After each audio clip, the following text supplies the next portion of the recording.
بسم اللہ الرحمن الرحیم اللہم صلی علی محمد کما تحب و ترضی عنہ۔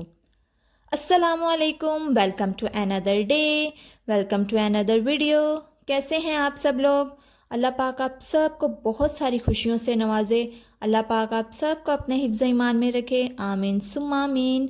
جیسا کہ میں اپنی ویڈیو شروع کرنے سے پہلے آپ کو بتانا چاہوں گی کہ نہ میں تو کوئی ڈاکٹر ہوں اور نہ ہی کوئی عالمہ ہوں، نہ ہی کوئی اسکالر ہوں، ایک عام سی انسان ہوں، گنہگار خطا کار کی انسان ہوں، بس اللہ پاک کو راضی کرنے کی کوشش کر رہی ہوں۔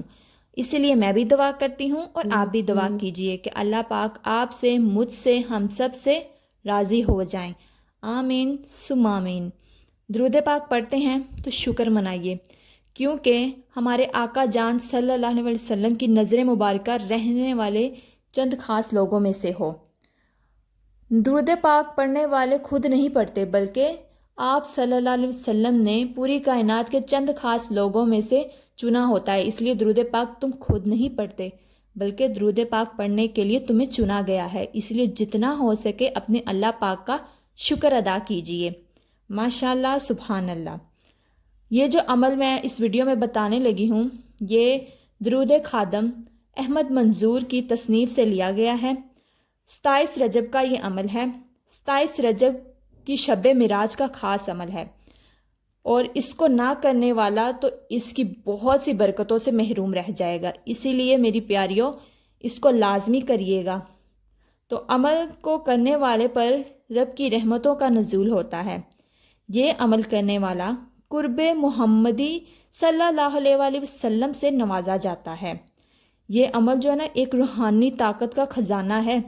یہ عمل روحانی پرواز کا راز ہے، اور کوئی بھی گناہ گار انسان کیوں نہ ہو، اس عمل کو کر کے وہ نیکوکار بنا دیا جاتا ہے۔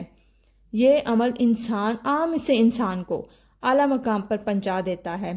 یہ عمل کوئی عام عمل نہیں ہے، یہ عمل اللہ کے ولیوں کا عمل ہے، اللہ کے نیک بندوں کا عمل ہے۔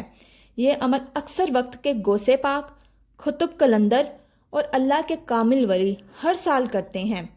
سچی دل سے کرو، محبت اور توجہ کے ساتھ کرو۔ اگر کوئی شخص زندگی میں ایک بار بھی یہ عمل کرے نا، تو اسے دل کی دنیا بدل جاتی ہے، جینے کے انداز بدل جاتے ہیں، اسے وہ سب کچھ عطا ہوتا ہے جو تو کبھی اس نے سوچا بھی نہیں ہوگا۔ یہ عمل کرنے والے کو بہت سے مشاہدات ہوتے ہیں، بہت سے اسرار کھلتے ہیں، بہت سے راز کھلتے ہیں، بہت سکون ملتا ہے۔ یہ عمل کرنے والا درود تاج کا عالم بن جاتا ہے۔ جادو کے اثرات ہوں یا جنات کے اثرات ہوں، رجت وغیرہ کے اثرات سے اسے ہمیشہ کے لیے نجات مل جاتی ہے۔ اور اس عمل کے عامل پر اگر تو کوئی عامل جادو کرنے کی کوشش بھی کرتا ہے نا، تو اسے بہت بری منہ کی کھانی پڑتی ہے، کیونکہ اس عمل کا عامل جو ہوتا ہے نا، وہ اللہ کی ایمان میں ہوتا ہے۔ اس عمل کے عامل پر رسول پاک صلی اللہ علیہ وآلہ وسلم کی نگاہ خاص ہوتی ہے۔ اس عمل کے راز کھل کر نہیں لکھ سکتا، جو یہ عمل کرے گا وہ خود ہی اس عمل کے کرشمے اور جلوے دیکھ لے گا انشاءاللہ۔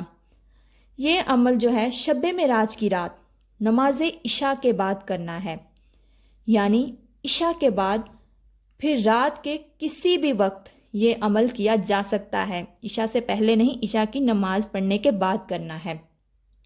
اب عمل کے طریقے کی طرف آتے ہیں۔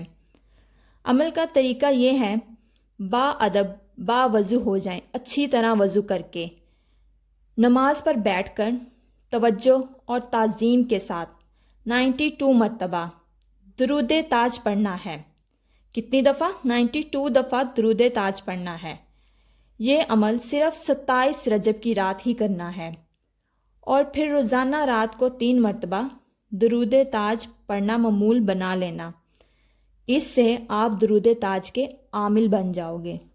اور اگر تو کوئی اس عمل سے محروم رہ گیا یا اس کو کرنا بھول گیا، تو بہت ہی بدقسمت انسان ہوگا جو اس عمل سے محروم رہ جائے گا۔ اس لیے میری پیاریوں، اس عمل کو کرنا کبھی مت بھولیے گا، اس عمل کو لازمی کیجیے گا، اور پھر روزانہ کی تعداد میں 3 مرتبہ عشاء کی نماز کے بعد اس کو پڑھنا اپنی زندگی کا معمول بنا لیں۔ اس عمل سے انسان کی زندگی بدل جاتی ہے۔ اور درود پاک تو پھر آپ کو پتہ ہی ہے، وہ تو قبول ہی قبول ہے، ہم کوئی اور عمل کریں یا نہ کریں، یا ہم اتنے وظیفے اگر کر بھی لینا تو ہمیں نہیں اس کی گارنٹی کا پتہ کہ وہ قبول ہوں گے کہ نہیں، کیونکہ ہمیں یہ بھی نہیں پتہ کہ ہم نے اس کے فرض ادا پورے کیے بھی ہیں کہ یا نہیں۔ اور درود پاک تو ماشاءاللہ سبحان اللہ ایک ایسی عبادت ہے، ایک ایسا وظیفہ ہے جسے آپ زبان سے ادا کرتے ہی قبول کروا لیتے ہو، کیونکہ یہ جیسے ہی زبان سے ادا ہوتا ہے اللہ کی بارگاہ الہی میں قبول کر لیا جاتا ہے۔ اسی لیے تو درود پاک کو سب وظیفوں کا سردار کہا گیا ہے۔ ماشاءاللہ سبحان اللہ۔ اپنی بہت ساری دعاؤں میں مجھے بھی یاد رکھیے گا۔ اللہ حافظ۔